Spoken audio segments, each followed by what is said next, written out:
पेटलं पाहिजे की गेल्या 1.5 महिन्यापूर्वी ज्यांना तुम्ही निवडणुकीत निवडून दिलं, रेस लावून मतदान करून त्यांना निवडून दिल्यानंतर तुम्ही प्रत्येक गावामध्ये आल्यानंतर हजार फटाकड्याच्या माळा 200 तोफा तुम्ही ज्यांच्या नावाने उडवल्या, अरे ते तरी पुढारी तुमच्या इथं या उपोषणकर्त्यांना भेटायला आलेत का? मग भावांनो, हे राजकारण कुठल्या टप्प्यावर चाललंय हे तुम्ही सगळ्यात अगोदर ओळखलं पाहिजे.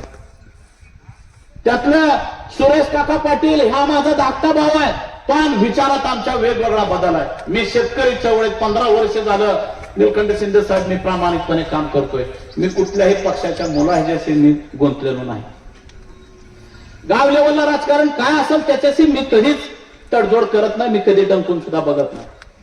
आज आमच्या दोघाही भाऊभावांचे अर्धा एकर सुद्धा जमीन उजनी धरणासाठी ज्या संपादित झाल्या ह्या झाल्या, पण आज आमची एक अर्धा गुंठा सुद्धा जमीन आमच्या ह्या उजनी धरणाकडे आहे, अतिक्रमण आमचं आहे असं नाही.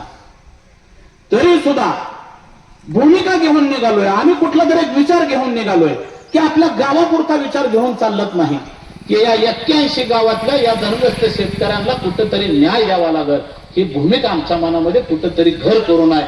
त्याचं कारण काय की आमच्या आजोबा पंजांपासून आमच्याकडे ती सामाजिक शोषिकतेचं बाळकडू आम्हाला मिळालेलं आहे. आणि म्हणून हा लढा उभा करत असताना आज त्यांच्याच बरोबर त्यांच्याच चुलत भाऊ अमोल पाटील हा सुद्धा एक लढवय या उजनीतला शेतकरी कुटुंबातला आहे. गेले 4 दिवस झालं त्याच्या आजोबा सकाळी 10 वाजल्यापासून रात्री 11 वाजेपर्यंत इथं तळ ठोकून आहे. गेल्या 2 दिवसापासून त्यांच्या मिसेस सुद्धा इथं यायला लागलेल्या आहेत. का हो, या कुटुंबात आज प्रत्येकाच्या घरी आपला जर एखादा घरातला माणूस नाही जेवला तर आपण तुम्ही जेवण केलंय का फोन करून सुद्धा आपण प्रवासाला एखादा कोण कुठं गेला असेल तर विचारतो. पण ही माणसं आज अख्ख्या सगळ्या शेतकऱ्यांची लढाई करण्यासाठी आज गेले 4 दिवस झाले उपाशी आहेत. त्याचबरोबर आज रामचंद्र पानमुडे हे पशुवैद्यकीय अधिकारी म्हणून गेल्या 2 वर्षापूर्वी रिटायर्ड झाले.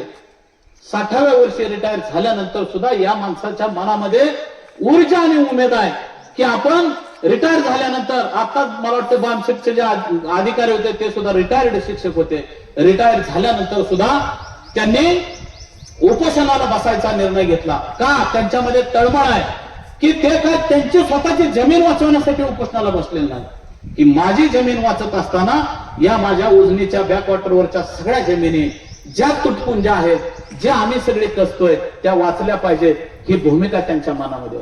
मी आल्या बघितलं की मला वाटतं डॉक्टरांची मुलगी आली होती. मी आल्याच बघितलं मुलीचं लग्न झालंय. आज तिला सुद्धा वाटत असेल की माझे वडील, मी आज सासरला आहे पण सासरला असताना माझे वडील आज इथं 4 दिवस झाला अन्नाचा कण नाही तिच्या सुद्धा भावना आज हळहळलेल्या आहेत. आणि मुलगी आज बापाची भेट घ्यायला मग व्यासपीठावर आली. मी त्याच वेळेस तो क्षण टिपलेला आहे तो माझ्या मोबाईल मध्ये सुद्धा, की त्या मुलीनं आल्या वडिलांचा हातात हात धरला आणि ते हात धरून इथं बसले. भावांनो, ही जी तळमळ आहे, ही तळमळ वडील आणि एका मुलीची किंवा ह्या सगळ्या कुटुंबातल्या सगळ्या लोकांना लागलेली तळमळ आहे. त्याच पद्धतीनं आज एक युवा शेतकरी म्हणून आज जेवढे जे काही स्वतःची शेती आहे त्या शेतीवर सुद्धा चांगली गुजराण करणारा आमचा वैभव काळे सुद्धा आज इथं या तिघांना सुद्धा पाठिंबा देण्यासाठी हा युवक, आज 25 वर्षाचा युवक सुद्धा आज या उपोषणाला बसलेला आहे. साहेब, 22 वर्षाच्या मुलांना उपोषण करायची वेळ आज काय येते याच्यावर सुद्धा आत्मचिंतन करण्याची वेळ आहे. भावांनो, आज या सगळ्यांची कुटुंब आज घरी जाऊन तुम्ही बघितल्यानंतर यांच्या डोळ्यात सगळ्यांच्या आसू आहेत. आमच्या घरात सुद्धा आमच्या आई आजारी आहे, वडील आजारी आहेत, त्यामुळे आज इथं येऊ शकले नाही.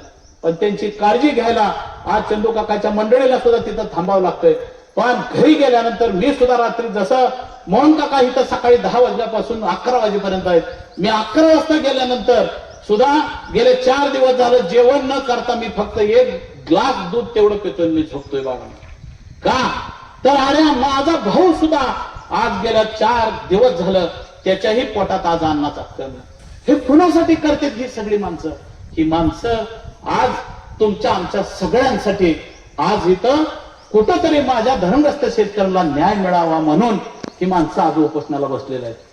आणि अशा उपोषणकर्त्याला भेट देण्याऐवजी तुम्ही कोणाचं तरी काहीतरी ऐकताय की जे नेतृत्व उद्या तालुक्याचा आमदार बनू पाहताय. तुम्ही स्वप्नात आहात की मी उद्या भविष्यात मोठ्या राजकीय पक्षात गेलेलो आहे आणि मी आमदार झाल्याशिवाय राहणार नाही.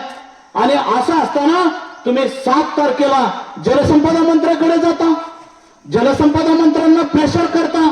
त्या प्रेशरच्या खाली तुम्ही अधिकाऱ्यांना फोन करून सांगता की ती जलपर्यटन केंद्रावर जे उपोषणाला बसलेले शेतकरी आहेत त्यांच्यासाठी आम्ही तिथं आलोय आणि ते तुम्ही कॅन्सल करा. आणि कुठली भाषा तुमची? तुम्हाला इथं गेले 4 दिवस झालं, तुम्ही मुंबईवरून आला. आम्हाला मान्य आहे की तुम्ही आमच्या प्रश्नासाठी, आमच्या प्रश्नाला वाचा फोडण्यासाठी तुम्ही मुंबईला गेला.